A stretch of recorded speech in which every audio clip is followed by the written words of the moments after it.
Devocional diário Café com Deus Pai por Júnior Rochirola, dia 14 de janeiro.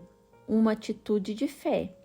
Não podendo levá-lo até Jesus, por causa da multidão, removeram parte da cobertura do lugar onde Jesus estava e, pela abertura do teto, baixaram a maca em que estava deitado o paralítico.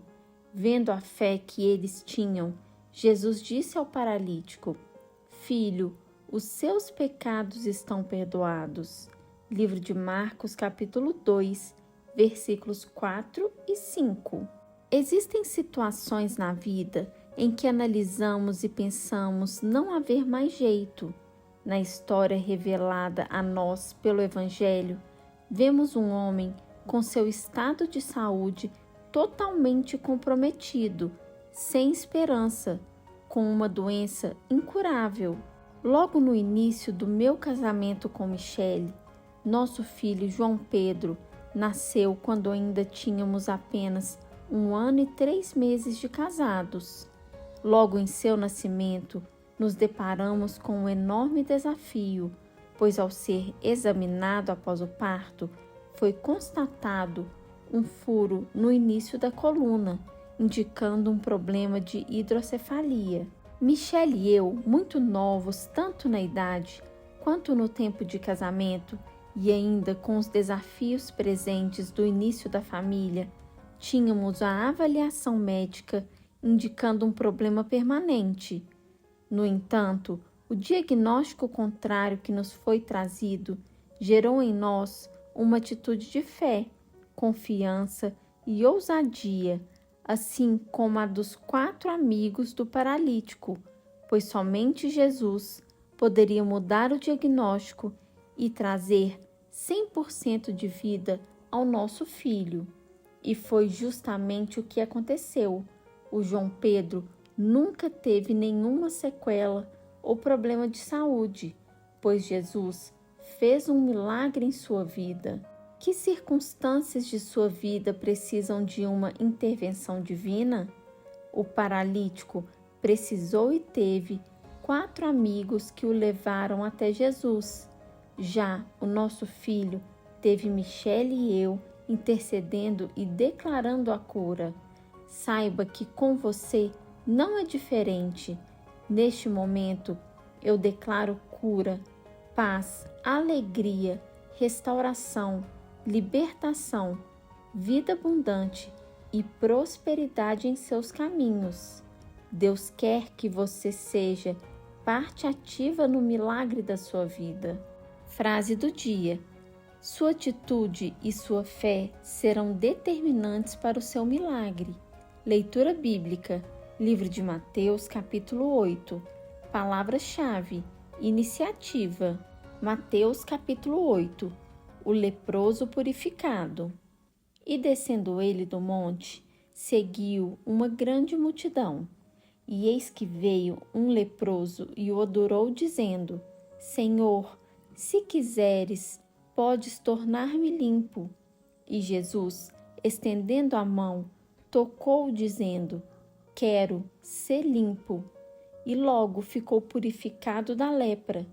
Disse-lhe então Jesus: Olha, não o digas a alguém, mas vai, mostra-te ao sacerdote e apresenta a oferta que Moisés determinou para lhes servir de testemunho. O centurião de Cafarnaum. E entrando Jesus em Cafarnaum, chegou junto dele um centurião, rogando-lhe e dizendo: Senhor, o meu criado jaz em casa paralítico e violentamente atormentado. E Jesus lhe disse: Eu irei e lhe darei saúde. E o centurião, respondendo, disse: Senhor, não sou digno de que entres debaixo do meu telhado, mas dize somente uma palavra, e o meu criado sarará. Pois também eu sou homem sob autoridade e tenho soldados às minhas ordens. E digo a este: vai, e ele vai, e a outro: vem, e ele vem. E ao meu criado: faze isto, e ele o faz. E maravilhou-se Jesus ouvindo isso, e disse aos que o seguiam: Em verdade vos digo que nem mesmo em Israel encontrei tanta fé.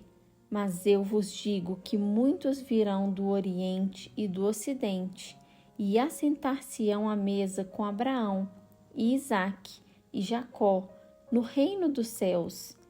E os filhos do reino serão lançados nas trevas exteriores.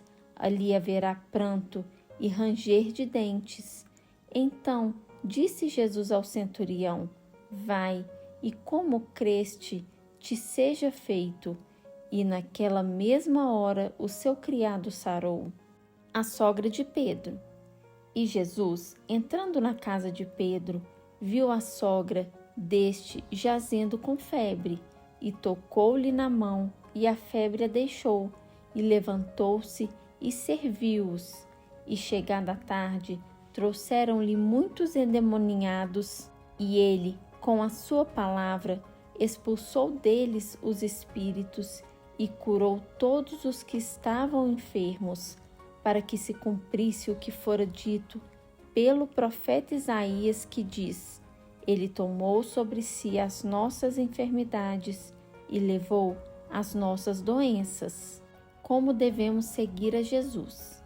E Jesus, vendo em torno de si uma grande multidão, ordenou que passassem para a outra margem, e aproximando-se dele, um escriba disse: Mestre, aonde quer que fores, eu te seguirei. E disse Jesus: As raposas têm covis, e as aves do céu têm ninhos, mas o Filho do Homem não tem onde reclinar a cabeça. E outro de seus discípulos lhe disse: Senhor, permite-me que, primeiramente, vá sepultar meu pai. Jesus, porém, disse-lhe: Segue-me e deixa aos mortos sepultar os seus mortos. Jesus apazigua a tempestade. E entrando ele no barco, seus discípulos o seguiram. E eis que no mar se levantou uma tempestade tão grande que o barco era coberto pelas ondas. Ele, porém, estava dormindo, e os seus discípulos, aproximando-se, o despertaram, dizendo: Senhor, salva-nos, que perecemos. E ele disse-lhes: Por que temeis, homens de pequena fé? Então, levantando-se, repreendeu os ventos e o mar, e seguiu-se uma grande bonança. E aqueles homens se maravilharam, dizendo: Que homem é este, que até os ventos e o mar lhe obedecem? Os endemoninhados gadarenos. E tendo chegado à outra margem, a província dos Gadarenos, saíram-lhe ao encontro 2 endemoninhados vindos dos sepulcros. Tão ferozes eram que ninguém podia passar por aquele caminho. E eis que clamaram, dizendo: Que temos nós contigo, Jesus, Filho de Deus? Vieste aqui atormentar-nos antes do tempo? E andava, pastando distante deles, uma manada de muitos porcos. E os demônios rogaram-lhe, dizendo: Se nos expulsas, permite-nos que entremos naquela manada de porcos. E ele lhes disse: Ide. E saindo eles, se introduziram na manada dos porcos. E eis que toda aquela manada de porcos se precipitou no mar por um despenhadeiro, e morreram nas águas. Os porqueiros fugiram e, chegando à cidade, divulgaram tudo o que acontecera aos endemoninhados, e eis que toda aquela cidade saiu ao encontro de Jesus, e vendo-o, rogaram-lhe que se retirasse do seu território. Se você tem gostado do conteúdo desse canal, não se esqueça de deixar o seu like, se inscrever e compartilhar esse vídeo com quem você ama. Te espero no próximo vídeo. Até lá!